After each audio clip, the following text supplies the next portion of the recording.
After months of mediocrity, the GOAT is finally back. It's like the WWE creative team has finally woken up and John Cena's love of wrestling has been restored. It all started after that pointless tag match at Money in the Bank with the CM Punk feud. The feud was great, with both of them cutting great promos against one another. While Cena's motives as a heel still made zero sense, with the fans obviously loving John Cena, and it's still making zero sense why he wanted to ruin the sport he devoted his life to, and that helped make him the star he is today. Not to mention the nonsense with Rock and Travis Scott. However, all that is besides the point because the GOATs Punk and Cena managed to salvage that and torch on the microphone with Cena's great pipe bomb parody and the hilarious Punkonomics segment. The match itself was great in ring and was actually enhanced by the shenanigans at the end. Sure, Sami and Penta did not need to come out, but the Vision attempting to screw CM Punk and Cena and Punk teaming together to fight them off was incredible to see. Then we get to the build to Cena and Cody's incredible SummerSlam match that redeemed their terrible WrestleMania match. The first promo saw Cena tell the WWE Universe that he can't be at SummerSlam. This was not a heel move. Rather, he was genuinely remorseful and sad that he couldn't give the fans a good show.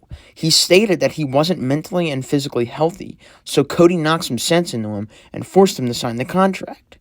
Then the SmackDown before SummerSlam, Cena thanked Cody for forging his signature and giving him the boot in the ass he needed to get over his shit. He said he threw away his morals and values just because of someone's idea to try and make shocking television.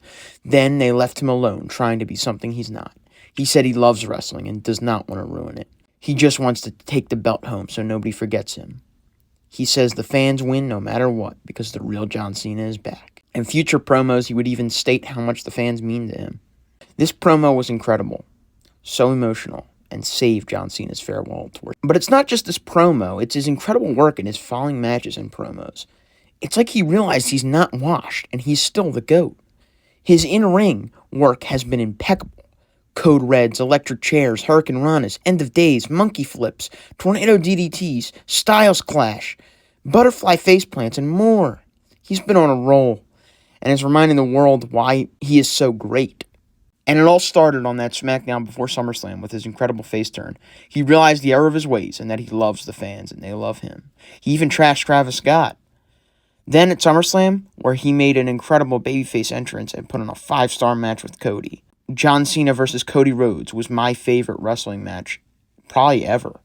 Amazing spots, great in-ring, tons of carnage outside the ring with weapons, amazing storytelling, tons of finishers. It was emotional and unpredictable. Cena did a code red and electric chair. Cody did a pile driver, table spots, the part where Cena gets suplexed onto a fence. Then they go backstage and Cena gets lifted up by the elevator while holding Cody. Cody having to confront the dark side of himself and not wanting to do these things to Cena, but still realizing he needed to do them. The STF with the rope and the incredible finish to the match, the passing of the torch. And dare I say, even Brock Lesnar at the end. This was like an apology for how bad their Mania match was. In fact, all of this felt like an apology for turning him heel without a planned payoff and bad motivations in the first place. Then we get to his incredible feud with Logan Paul. Now, I hate Logan Paul as much as the next guy, but they had 3 incredible promo battles with amazing lines from Cena, such as calling Logan a parasite, saying he's been giving opportunity after opportunity to change, and he remains a disappointment, making fun of his legal troubles, and saying he makes headlines for the wrong reasons. The best line is when Cena said that Logan is just using WWE to advertise Prime so he can buy another Pokemon card. Then he ended things with saying that since Logan doesn't actually care about the business, he's there for the wrong reasons and wrestling will ruin him. Then their 5-star match at Clash in Paris was legendary, with an amazing crowd. All of this with Cena doing what he loves and giving it all for his fans and himself. Then, on the SmackDown in Chicago, he has an incredible match with Sami Zayn. Cena pulls out the finishers of some of his greatest rivals, hitting Sami with an edge spear, a Kevin Owens-style pop-up powerbomb, an angle slam, ankle lock, and a GTS. Then he hits an avalanche AA. However, in this moment, WWE Creative realized the product was getting a little too good, and they had tried to ruin it a little bit. So before Cena can get to the cover, Brock Lesnar's music hits and he comes out and destroys the ref, Sami, and John. This was weird as it robbed us of a finish to this incredible match, but at the same time, it did help build Cena and Brock's feuds. So I do understand why they did it. Sadly, though, in the following weeks, they wouldn't do a good job of capitalizing on this momentum, as Cena and Brock wouldn't even share another segment together. They would barely mention each other in promos. Then we got to the match. Cena's entrance was incredible, as he entered with a crowd of little John Cena's in training. Then Paul Heyman came out to announce Brock Lesnar and giving this match a big fight feel. Then the bell rung, and it was an 8-minute squash match where Lesnar wins, LOL. Are you fucking kidding me? One of Cena's last dates, and you're not only going to waste it on a match against a sexual degenerate, you're also going to make him get squashed? You can at least have them put on a banger match. We know they are both capable of doing so, yet you chose to make this an 8-minute squash match with Brock oral farming and Cena getting hit with 2 suplexes, a power slam, and 6 F5s. What a disappointing disaster of a match. Triple Fraud really tried to sabotage John Cena's retirement run any way he could. After this match, I thought the rest of the farewell tour was going to be ruined by Brock Lesnar and Triple H's horrible booking. However, little did I expect for John Cena himself to request that the fans be listened to. This led to the incredible, masterful John Cena versus AJ Styles match at Crown Jewel.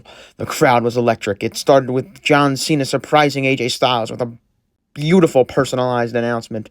Then the match began, and right off the bat, they were running the ropes. Cena did his classic moves. AJ Styles was moving like it was 2003, doing Ushi-Garoshis and springboard 450s. Then the match became a beautiful emotional tribute to the history of professional wrestling, where Cena and AJ honor some of the all-time greats by using their signature moves. Moves like the skull-crushing finale, RKO, sweet chin music, pedigree, coquina clutch, angel's wings, and more. Cena even honors the late great Bray Wyatt as the crowd all bring their fireflies out and Cena gets emotional. The match ends with the Tombstone Piledriver, and Cena gets his 100th PLE victory. Anyway, the farewell tour is almost over now, with 4 more dates, 2 of which being Survivor Series and Saturday night's main event. I think the key to making this farewell tour a success is to make the most of each date. Have Cena cut meaningful promos and put on banger classic matches that he's capable of. And probably the second most important thing, do not have another match against Brock Lesnar. Even if you can make the match better and longer with better build-up, it would just be a complete waste of John Cena's last dates to have him feud with Brock anymore. Instead, what the fans want now are dream matches against opponents Cena has never faced before. In my opinion, the best use of Cena's last 4 dates would be to use the first Raw date to build a match for Survivor Series against Dominic Mysterio. Then his final ever Raw to have a match against Braun Breaker. Next at Survivor Series, have that match against Dom, where Cena can finally hit the 619. Dom can try his usual shenanigans. The crowd will be electric.